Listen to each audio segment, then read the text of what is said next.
Obrigado, meu amigo. E realmente essa é a terceira vez, né? Terceira vez. Pois é. Quando eu vim aqui, eu tinha cabelo, né? E aí, o Vicente me conheceu, né? Tem até uma entrevista lá com ele que eu tinha cabelo, gente, sabe? A minha voz continua a mesma, mas o meu cabelo desapareceu, certo? Mas a gente está com muita alegria. Eu falei para o Eurípides, para o Evaldo, né? Para a Natália, né? Quem eu tive mais próximo, que Divinópolis me encanta pelos corações que eu encontro aqui. Mesmo que a gente tenha outras atividades e tudo, a gente tem sempre um tempinho para ir visitar os amigos e fazer algumas reflexões. Principalmente quando as reflexões que nós vamos fazer é aquelas que nós não sabemos a resposta, né? Porque nós vamos descobrindo juntos. O tema que nos deram aqui para trabalhar foi por onde começa a minha transformação interior. Vocês já pensaram nisso? Por onde começamos a trabalhar a nossa alma, as faculdades da alma, as faculdades de pensar, de sentir, de agir, para que elas possam direcionar para o eterno, para Deus. A Natália me falou uma coisa ali, agora que me inspirou. Viu, Natália? Obrigado. Ela falou que o pai dela disse que o amor atrai, né? Nós somos atraídos pelo amor do Pai, de Deus. Nós somos atraídos por este amor. Então, quando nós não vamos nessa direção, nós sofremos. Então, nós temos que dar um jeito de parar de sofrer, porque nós somos criados para a felicidade. Mas como eu começo essa coisa toda? Desde o princípio. Por isso nós vamos dar uma voltinha aqui a alguns, talvez milhões de anos atrás, certo? Ou quem sabe 100 mil, 40 mil anos. Vocês se lembram dessa época? Todos nós somos espíritos imortais.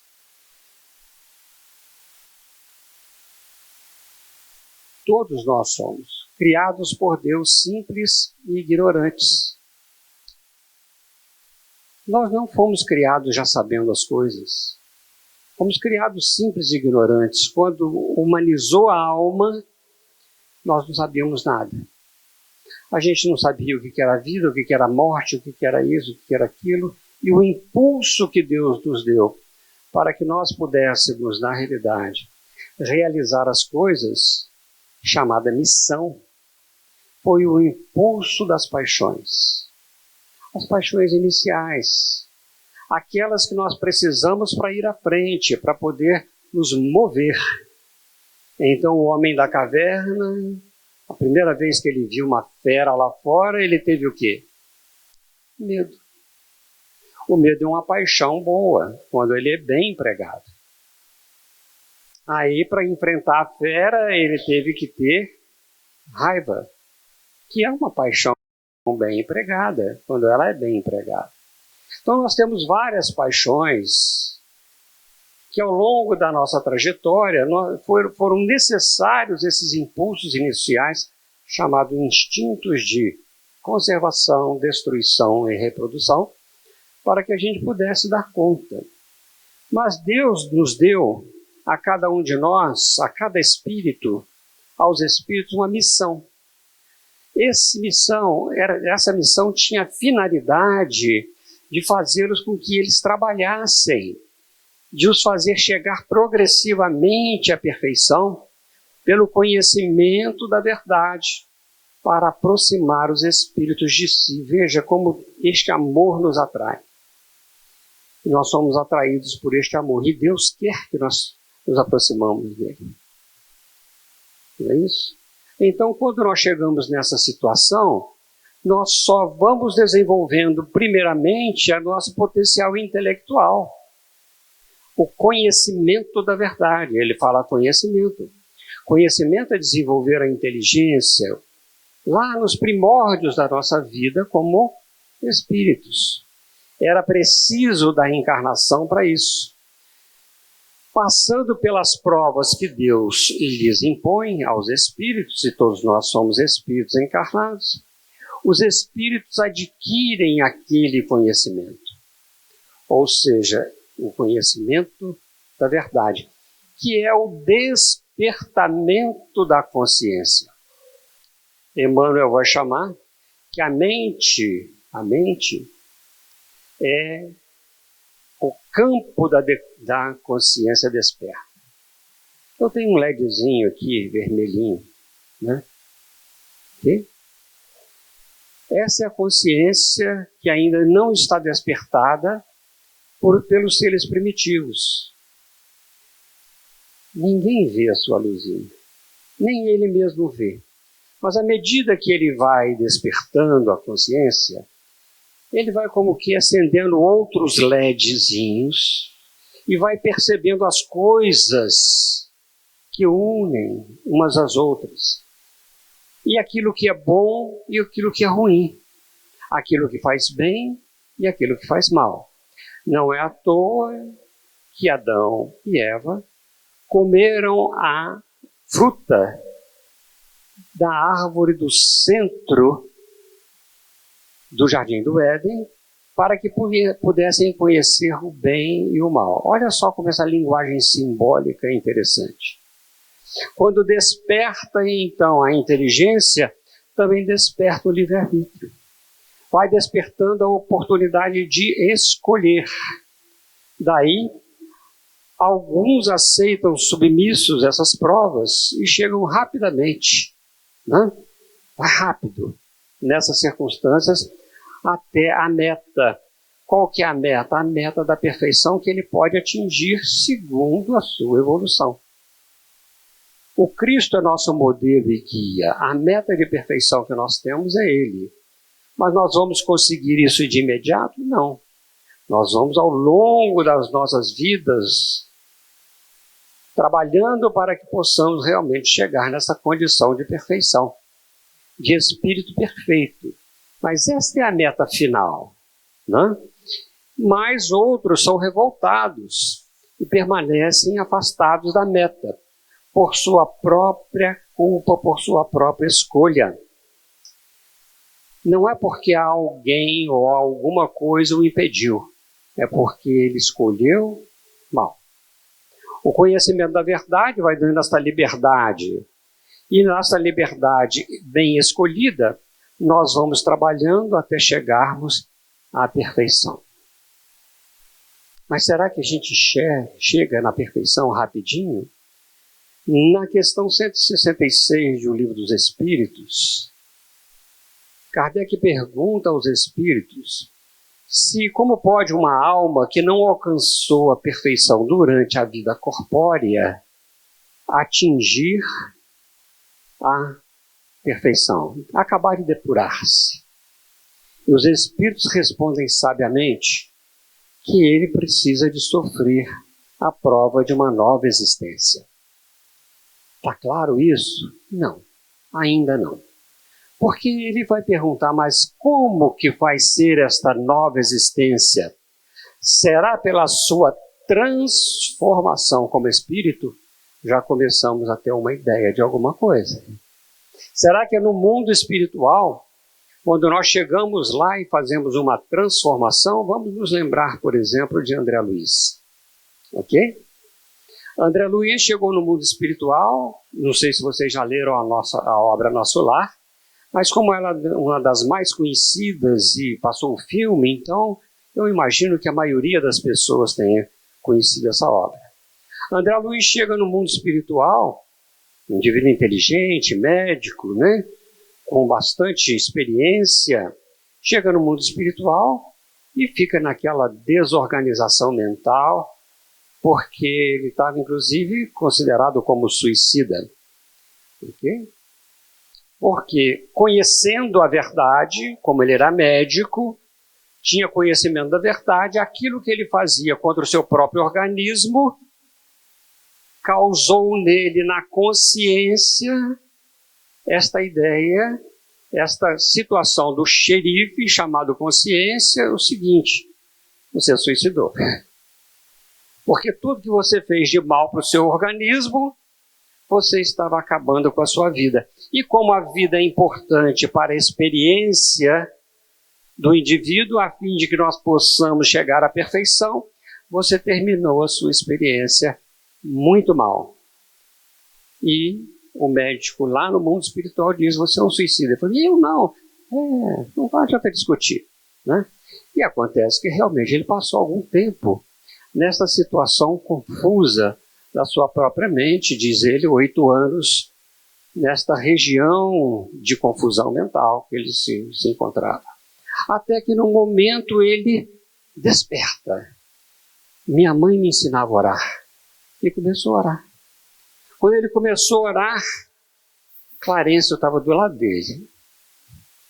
Clarencio, ministro do nosso lar. Estamos aqui, André. Levaram o André Luiz para a colônia. Demorou um tempão para ele se esclarecendo, foi transformando espiritualmente. E a gente vai lendo o livro, vai vendo que ele vai se conscientizando mais, aprendendo mais, até um ponto em que ele chega e recebe a chave de cidadão do nosso lar. Capítulo 49 ou 50 do livro, eu não me lembro muito bem. Mas quando ele recebe essa chave, significa trânsito livre entre aquelas regiões mais complicadas, entre a sua casa, por exemplo, e a própria colônia. Então veja, quando André Luiz narra isso para a gente vai pensando, ele sofreu uma transformação como espírito? Sim. Uma transformação como espírito? Sim. Depurando-se, a alma indubitavelmente experimenta uma transformação. Mas para isso lhe é necessária a prova da vida corporal. Opa! Já mudou um pouco. Então aquele espírito que nos traz tantas informações preciosas do mundo espiritual, tem que reencarnar? Tem. Tem que reencarnar. Para que no mundo físico ele possa experimentar o calor das paixões, para ver se o perdão que ele trouxe realmente, ou a falta do ciúme que ele conseguiu lá no nosso lar, em espírito controlar, porque era uma paixão ruim que ele tinha levado. Quando ele chega lá, ele fala: que bobagem, que coisa boba essa, eu era infantil nesse sentido. E vê a infantilidade disso, porque quando nós desencarnamos, as relações materiais não têm valor. Quando eu chegar no mundo espiritual, que eu vou desencarnar, vocês sabem, né? Certo? Pode ficar tranquilos que vocês também vão, não tem problema nenhum. Certo? Mas quando nós chegamos no mundo espiritual, quem é minha mãe? Quem é meu irmão? Quem é minha esposa? Quem é meu marido? O marido? Porque eu posso ter tido outras encarnações, como espírito num corpo feminino. Então eu posso ter tido 2, 3. Quando chegar lá, quem é? Essas relações, elas vão se desfazendo neste sentido. Então a gente não vê marido e mulher e marido sempre, mesma coisa não. Nem pai e filho, não. Nós desenvolvemos processos diferenciados para que a gente aprenda a amar. E é aí que é necessária a prova da reencarnação. É aqui na reencarnação, né, que nós vamos ter, na realidade, esta situação que nós aprendemos no mundo espiritual. Então veja, onde é que começa? Aqui ou lá? Nós não sabemos onde começa. Começa no despertar da consciência, como foi lido pelo nosso amigo aqui hoje. Na hora que a consciência desperta, começa. Porque às vezes no mundo espiritual, nós não despertamos muito fácil. Existem espíritos endurecidos. É o que Kardec conta na revista, no livro Céu e Inferno, quando ele fala dos espíritos endurecidos, o caso de Angele. Angele era um espírito, era uma mãe aqui no mundo físico, em Paris, naquela época, né, do século XIX, e ela, na realidade, era uma pessoa fútil, só vivia no gozo da vida material, não se preocupava com a educação dos filhos, não se preocupava em elaborar em si mesmo algo que pudesse se alinhar ao amor divino. Okay? Ela desencarna e no mundo espiritual, Kardec evoca Angele, conversa com ela e vai falando: como você está? Eu estou na mesma. O que você continua fazendo? Não, eu continuo fazendo. Eu vou falar na linguagem de hoje para ficar mais fácil, né? Eu continuo indo ao cinema, vou ao shopping, certo? Eu vou em todos os lugares, passeio bastante, não faço nada. Mas você não visita seus filhos? Não, por quê? E continuou assim, olha, espírito que não é ruim, mas era endurecido, o que ela não queria mudar. Então chegou um momento em que Kardec pergunta a ela: você quer orar? Ela falou assim: não. E por que você não quer orar? Porque cansa. Então tá bem, vai com Deus. Quando ela despertar a consciência, ela vai saber quanta bobagem ela fez, né? E vai começar o seu trabalho de evolução. Mas é preciso que desse despertar da consciência, pelo arrependimento, ela comece, na realidade, a interessar-se pelo amor. O amor real. O amor que não é um amor carnal. Por isso é que é necessária a reencarnação, para saber como é que nós estamos aprendendo a amar. Nós ainda vamos mais longe um pouquinho. Vocês me avisam o horário, viu, gente? Porque eu esqueço da vida aqui, certo? Então vamos lá. Na questão 230, Kardec vai nos perguntar. Na erraticidade, pergunta aos espíritos, né? O espírito progride, ou seja, no mundo espiritual, entre duas encarnações, esse período chamado de erraticidade, o espírito progride, pode melhorar-se muito, tais sejam a vontade e o desejo que tenha de conseguir. Então o espírito tem que usar do seu livre-arbítrio, ele usa do livre-arbítrio também no mundo espiritual. E quando ele expressa a vontade, o desejo, ele vai aprender, ele vai desenvolver. Todavia, na existência corporal é que põe em prática as novas ideias que adquiriu. Estava conversando hoje com os nossos amigos Evaldo e o Eurípides, né? Tomando um cafezinho, comendo pão de queijo, estava uma delícia. Aí a gente estava lá conversando e eu falei com ele. O Evaldo estava me contando algumas coisas que ele está aprendendo, tocar violino, etc. Né? Eu falei: você está recordando, porque no mundo espiritual, uma hora do mundo espiritual, nós aprendemos o que nós levaríamos quase uma década para aprender aqui, certo? Então, no mundo espiritual, nós aprendemos no campo das ideias muitas coisas, mas é necessário que a gente coloque aquilo que nós aprendemos em prática aqui. E aqui nós estamos abafados pelo esquecimento do passado, pelas tendências anteriores, pelos instintos que ainda provocam as paixões, para ver se a gente domina as paixões ou somos dominados por elas.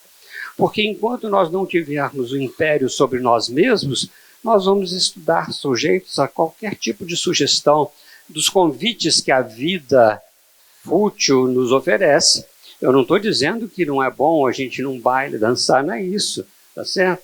E não, nós não vamos nos divertir, mas se nós não podemos fazer só isso. O processo não é isso, o processo é de viver a vida como o homem deve viver a vida social. E como nós devemos viver a vida social? Aí é que é o problema. Nós vamos viver como? Com que tipo de sentimento, com que tipo de pensamento, com que tipo de ação nós vamos viver a vida? Essa é a nossa questão que a gente está sempre levantando para que a gente possa alinhar as nossas ações, as nossas escolhas com a lei divina e natural. Então aqui nós vamos ver que só assim que o espírito desenvolve seu progresso moral, porque ideias ele tem no mundo espiritual. Trabalho de transformação na ideia, no conhecimento da verdade, ele tem no mundo espiritual. A aplicação é aqui, é na hora da prova, tá certo? A gente estuda um ano inteiro, aí tem a prova final. A prova final é isso. É você saber tudo que você estudou e vai fazer o Enem. Vai ter que saber tudo que estudou, não dá para colar. Na vida espiritual não tem cola, não tem como colar, certo? Não tem. E ninguém faz o serviço que nós temos que fazer. Ninguém evolui por nós, nem nós evoluímos pelos outros. Cada um tem a sua responsabilidade no progresso moral. Agora, nós podemos dar aquele impulso. Nós somos responsáveis pelos nossos filhos. Nós somos responsáveis por esse ambiente familiar, por este desafio familiar, certo? E pela convivência familiar. Nós somos responsáveis por isso.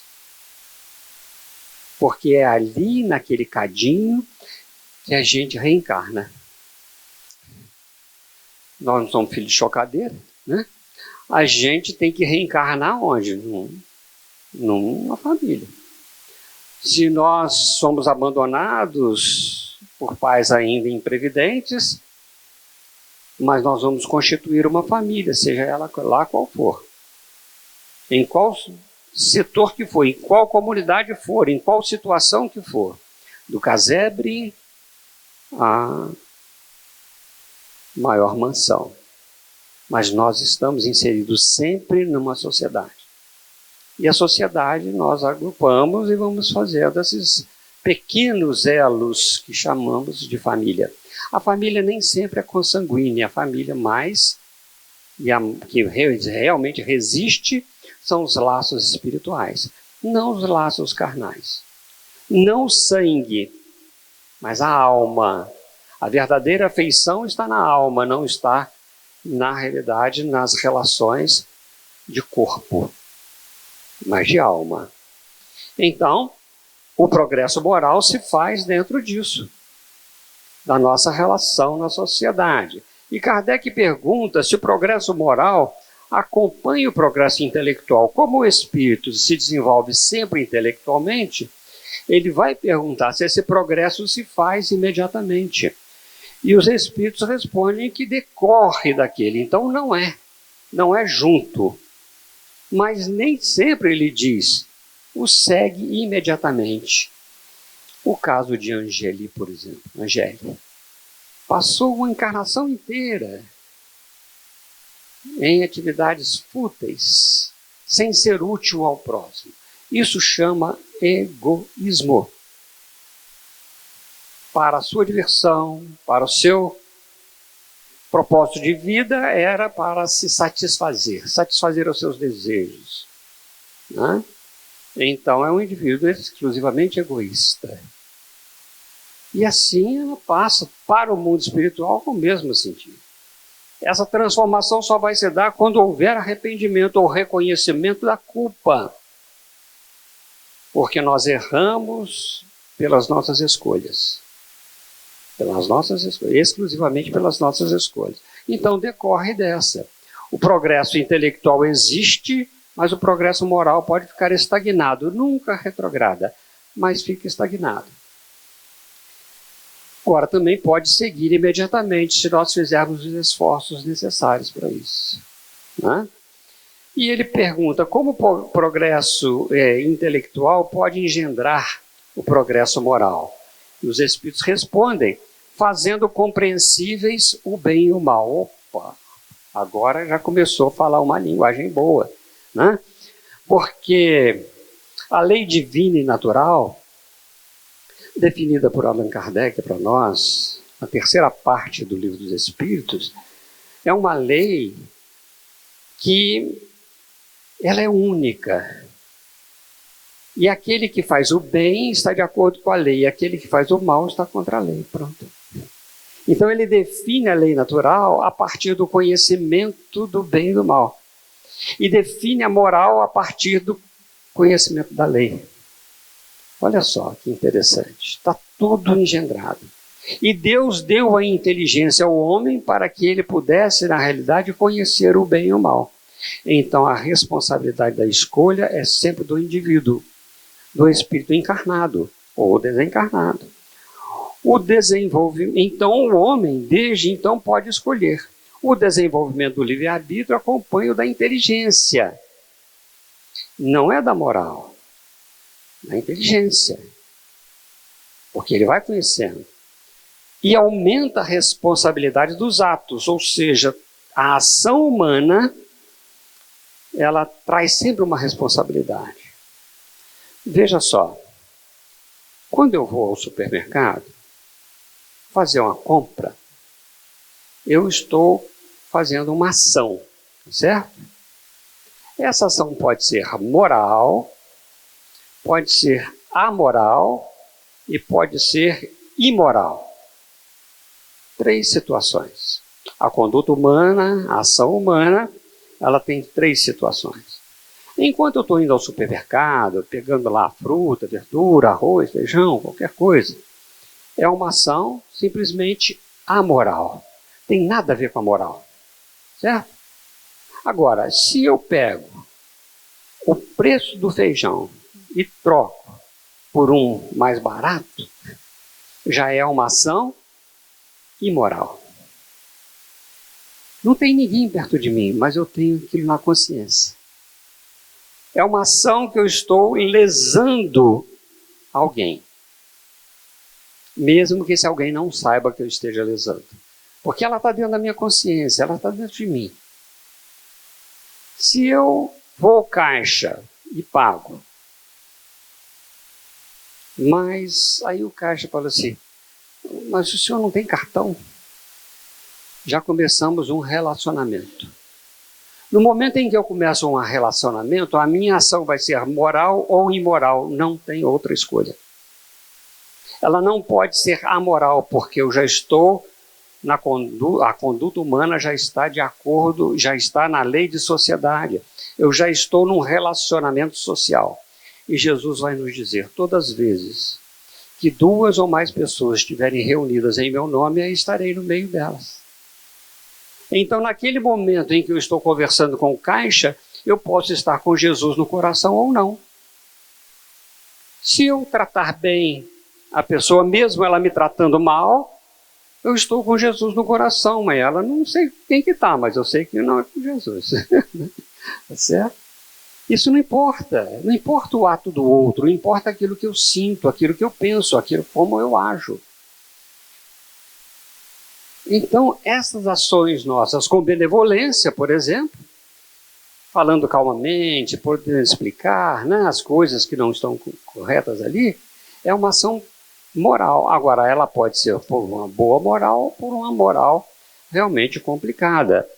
Então, nós estamos diante da conduta humana. O ser humano, ele é um indivíduo, né, que é conhecido a partir da sua conduta, do seu caráter, das suas características, né? O ser humano é conhecido por isso. A gente vê um indivíduo e fala assim, olha, cuidado, né? Ele tem uns problemas, tá certo? Nós analisamos o indivíduo. Nós não julgamos e nem condenamos, mas a gente analisa e sabe que a conduta daquele indivíduo não é muito boa. Então ele é conhecido a partir das suas características e associadas, então, puramente ao seu comportamento. A sua ação em todo lugar, como essa que nós estávamos explicando. O bom caráter é um indivíduo que usa das virtudes, da calma, da tranquilidade, da paciência, da serenidade, aquelas que foram praticamente declinadas quase todas aqui na leitura inicial.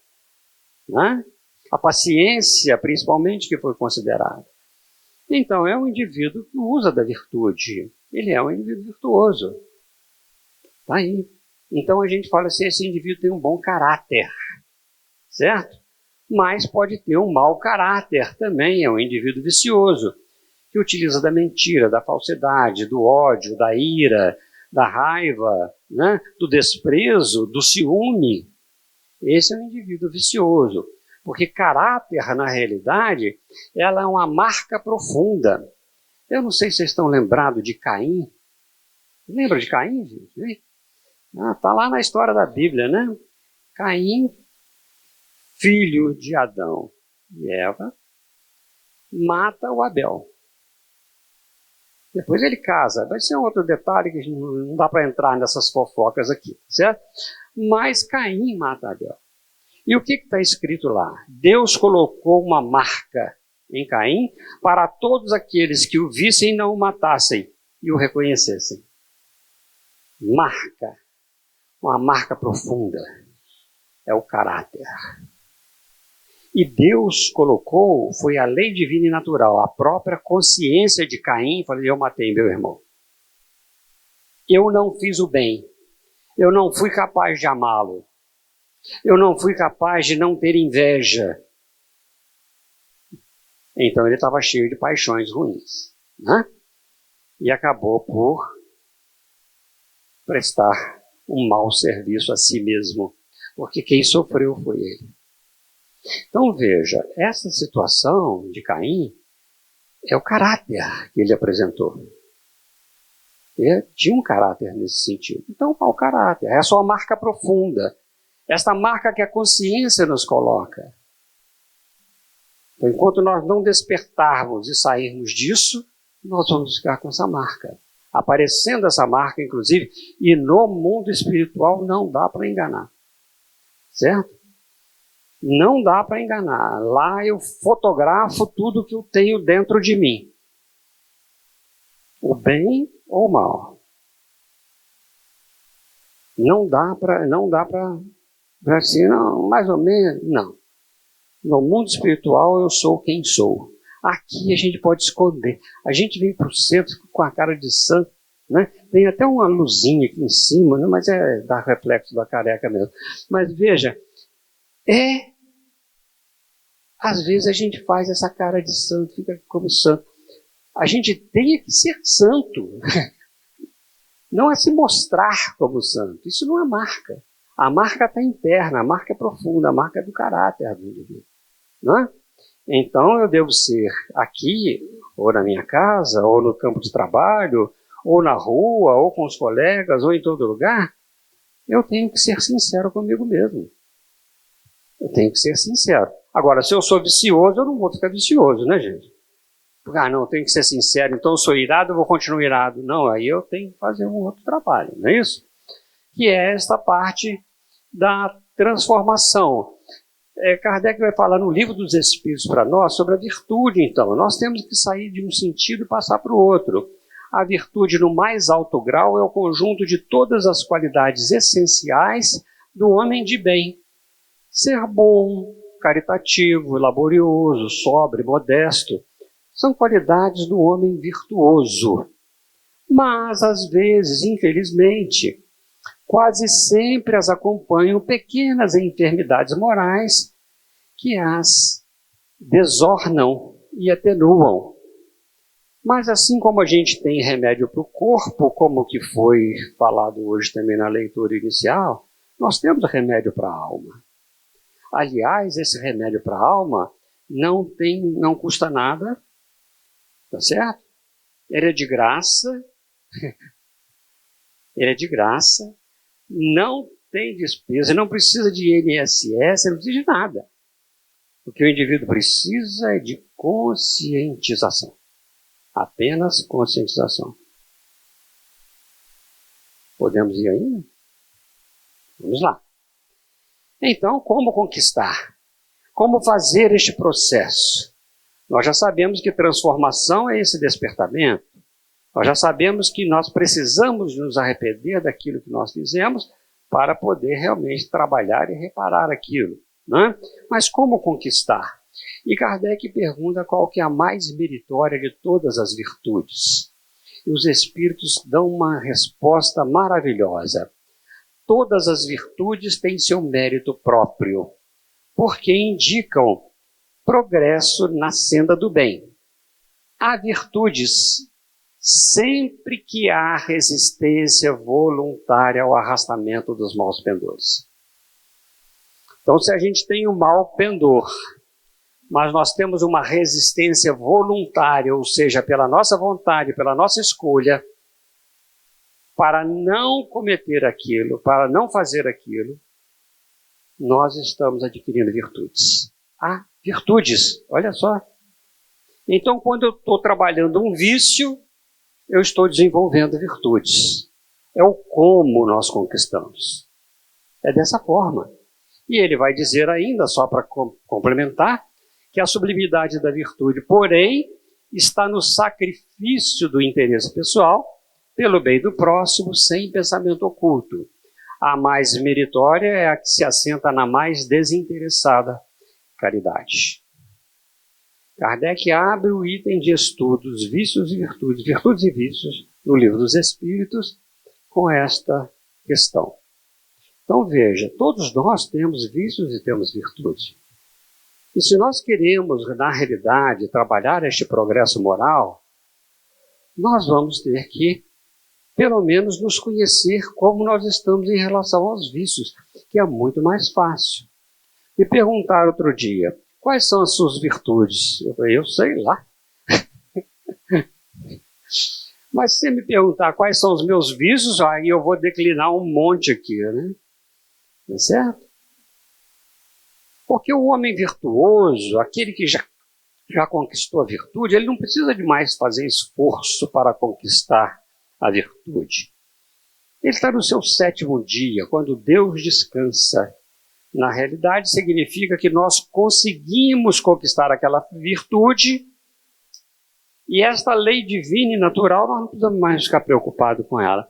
Quando nós formos espíritos bons, só temos o desejo do bem, até para com o pessoal mais criminoso, só o desejo do bem, certo? Olha só, hein? Não temos nenhum desejo ruim. Nós seremos espíritos bons. Podemos não ser espíritos puros, mas nós já não trazemos mais as más paixões. Nós não trazemos inveja, ódio, ciúme, nós não trazemos o egoísmo, o orgulho, nós não trazemos a vaidade em nós, porque o espírito bom não tem isso. Ele pode reencarnar aqui que ele não vai ter isso. E veja só, isso independe dos pais que têm. Um casozinho rápido aqui para a gente poder saber. Eu fui em São Gotardo uma vez fazer um trabalho lá com os companheiros de implantar um estudo especial lá do Livro dos Espíritos. E aí o Tiago me mostrou uma situação muito interessante. Eu aprendi demais aquele dia. Uma menina de 10 anos morava numa comunidade, ali pertinho do centro, onde eles abriram, né, para trabalhar aquilo que a doutrina espírita nos traz e o Evangelho de Jesus também nos traz. E ele, então, me contou que os pais eram pessoas, né, de vida complicada, viviam nas drogas, e a menina de 10 anos frequentava a evangelização. Um dia ela pediu para levar o Evangelho segundo o Espiritismo para casa. 10 anos. Levou. Tiago deu o Evangelho para ela. E ela conversou com os pais para fazer o culto do Evangelho no lar. O que é, minha filha? A gente faz aqui uma leiturinha, né, e faz uma oração, a gente faz um Pai Nosso, faz uma Ave Maria. Tá bem, meu filho, então vamos fazer. Para agradar a menina, os pais começaram a fazer. 2 anos depois, os pais estavam sem as drogas e a menina ia evangelizando os pais. Esse espírito que reencarnou ali, não reencarnou com nenhum compromisso vicioso nesse sentido. Então não herdou dos pais os vícios. Porque ele já é um espírito mais adiantado. Isso já vai para mais ou menos uns 7 anos. Ela deve estar hoje com 17, 18 anos. Certo? Olha que coisa interessante. É a escolha. E os pais escolheram seguir a menina. E a menina foi o esteio daquela família, no sentido de elevar a moral dos pais. Desafio na família. O trabalho da convivência familiar. O trabalho do interesse, da escolha, desta vontade de saber que a partir dos vícios nós podemos conquistar virtudes. Aqui a gente tem uma rede de pesca, isso não é um peixe não, tá? Isso é a rede de pesca, certo? Ela é cheia de nozinhos, né? Olha lá, tem nozinho para todo lado, tá certo? Esses nozinhos a gente chama de nó das virtudes. Cada virtude tem um nó, tá? E cada virtude, ela é correspondente a um vício. Então, eu escolhi aquela que eu preciso desenvolver em mim, tá? Eu preciso desenvolver em mim a calma. É aquele nozinho ali. Não é isso? Eu tenho que fazer esforço para não me irritar. Tá? Eu até fiz um... Posso contar, Natália? Então, sim. Eu fiz uma cirurgia em 2010. Eu fiz uma cirurgia, coloquei um stent aqui na artéria cerebral, porque eu estava com aneurisma cerebral, né? E aí passou uns dias, o médico me tratando, eu saí de lá, etc. Ele falou assim, Valdemar, a única coisa que você não pode ficar é com raiva. Ah, meu Deus do céu. Já que eu não tinha esforço pessoal, né? Então veio alguma coisa externa para que eu pudesse, então, fazer esse esforço de não ficar com raiva. Certo? Então, gente, não é fácil não, viu? É um negócio complicado. E quando a gente não faz o esforço natural, que Kardec chama ali de uma voluntária transformação, nós somos obrigados externamente. Então, através de uma doença, uma situação complicada, bloqueios de uma forma ou de outra, Deus nos ama e traz as coisas para nós para que a gente possa, então, melhorar, né? Porque eu vim com esta escolha para cá, para melhorar os meus vícios, né? E estava esquecendo disso. Então veja, tudo está certo na lei divina. Acontece quando a gente pega uma rede de pesca e mexe no nozinho, o que acontece? Toda a rede balança, né? Então veja só, há virtude sempre que há uma resistência voluntária ao arrastamento dos maus pendores. Há virtudes. Então, quando eu começo a desenvolver a calma, aí vem uma porção de coisa aqui, gente. Paciência, tolerância, serenidade, tranquilidade, bondade, vai colocando. Porque a rede balança inteira.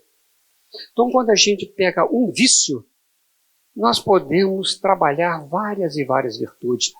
Onde e por onde nós começamos, aqui na Terra, a nossa transformação. Por reconhecer os nossos vícios. E onde nós vamos reconhecer esses vícios? Aonde que a gente tem mais irritação, por exemplo? É no centro espírita? É no lar. É no lar. É onde a intimidade é maior, né? Então, com o esforço, né, como ele coloca aqui para nós, poderia sempre o homem, pelos seus esforços, vencer essas más inclinações e sim, por vezes, fazendo pequenos esforços.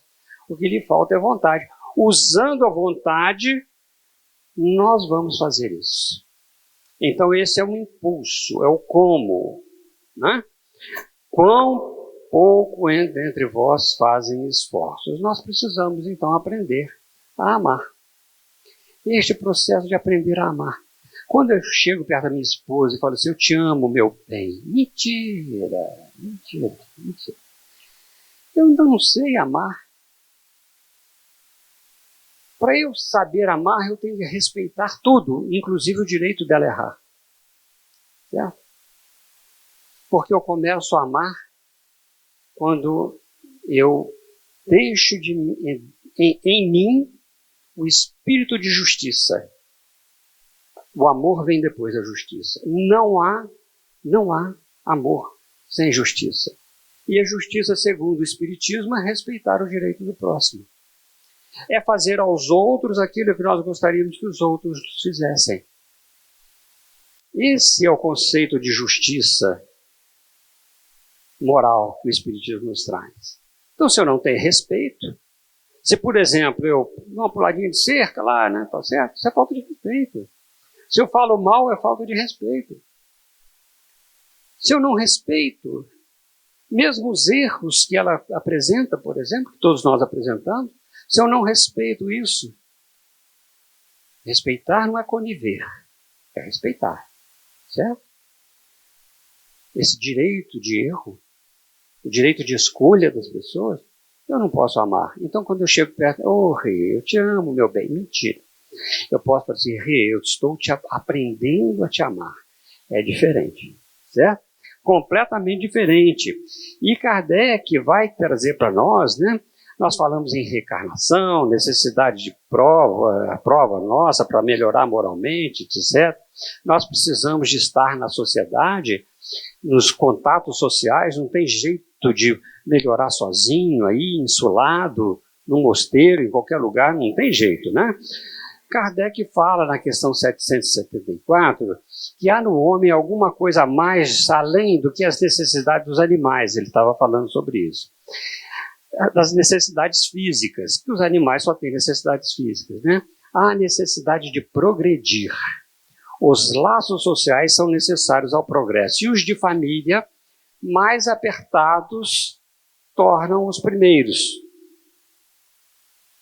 Eis porque os segundos constituem uma lei da natureza, ou seja, os laços de família. Aqui.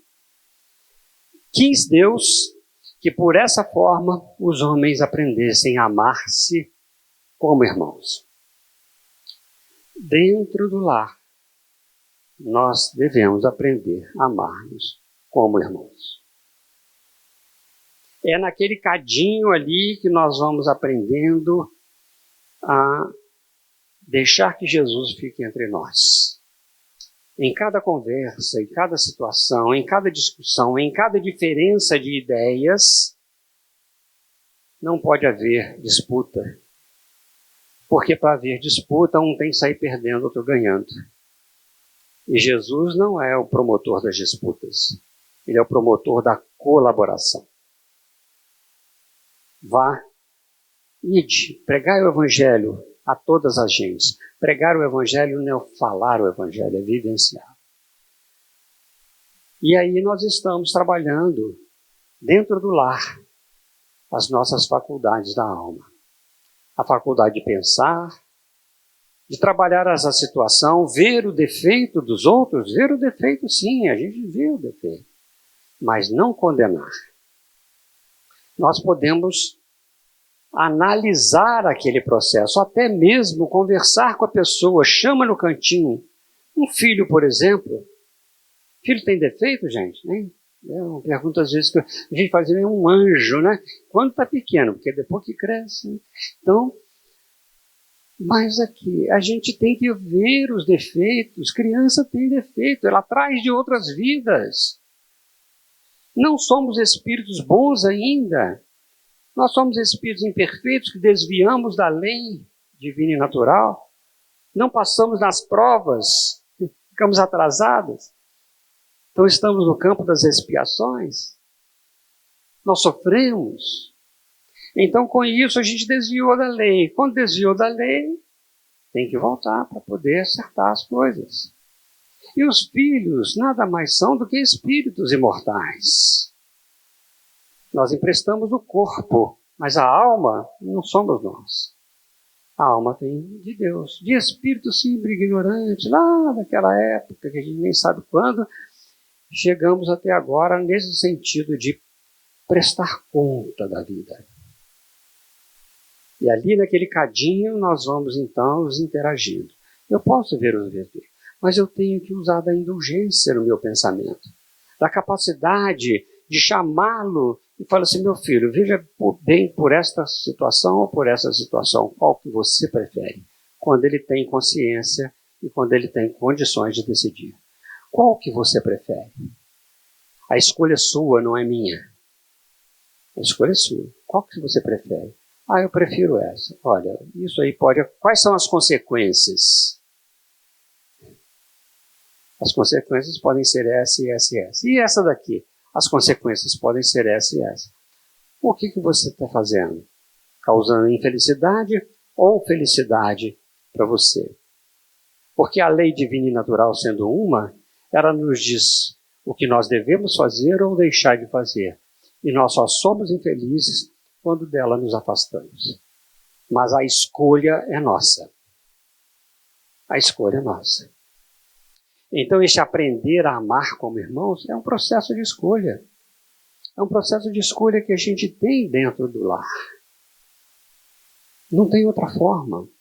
Quis Deus é lei. Deus, quando quer, é lei. Não tem jeito. Né? E nós temos muita ajuda do nosso anjo de guarda. Nós temos a ajuda dos nossos pais. Se os nossos pais não têm competência para isso, nós temos a casa espírita que nos ajuda, o evangelho que nos ajuda, o livro dos espíritos, e tanta literatura boa que trabalha com isso. Muitas vezes até mesmo precisamos de uma ajuda externa do psicólogo, do psiquiatra, para nos auxiliar a trabalhar nossas próprias escolhas. Deus nos provê isso. Agora também nos provê a capacidade de orar, de buscar pela oração esta aproximação com Ele, com os Espíritos bons, para que a gente possa ouvir a voz de Deus. Através dos bons Espíritos, através do anjo de guarda. Todo mundo tem anjo de guarda, viu, gente? Se não tiver, reclama, passa uma cartinha para Deus lá. Senhor, eu não tenho anjo de guarda. Tem. Você não está reconhecendo, mas tem. Todo mundo tem porque é lei. Né? Tem sempre um espírito bom que nos auxilia. Espírito que não tem o desejo do mal. Então ele sempre nos auxilia para o bem. Nós é que às vezes não escutamos este auxílio. A família, então, nós temos os desafios da convivência. Esses desafios que nós já começamos a falar da indulgência, por exemplo. Mas nós temos também quando alguém traz alguma coisa para nós e muda o nosso mundo interior. Alguém fala alguma coisa para nós e a gente então fica magoado. A mágoa é de quem? É minha. Quem causou a minha mágoa? Eu. Eu não posso colocar a culpa nos outros. Tudo que é paixão ruim é minha. Certo? Ela é minha. Então eu começo a me conhecer. Se alguém me fala assim, você é fofoqueiro, linguarudo, né? Eu posso até ser. Certo? Mas quando fala isso comigo e eu fico magoado, o que acontece comigo? Quem tem a mágoa? Eu. Mas falaram comigo, foi fulano que é culpado disso. Não. Sou eu mesmo que tenho a mágoa. E a mágoa é uma coisa ruim, gente. A mágoa é como uma brasa. Vocês já viram brasa de churrasqueira, né?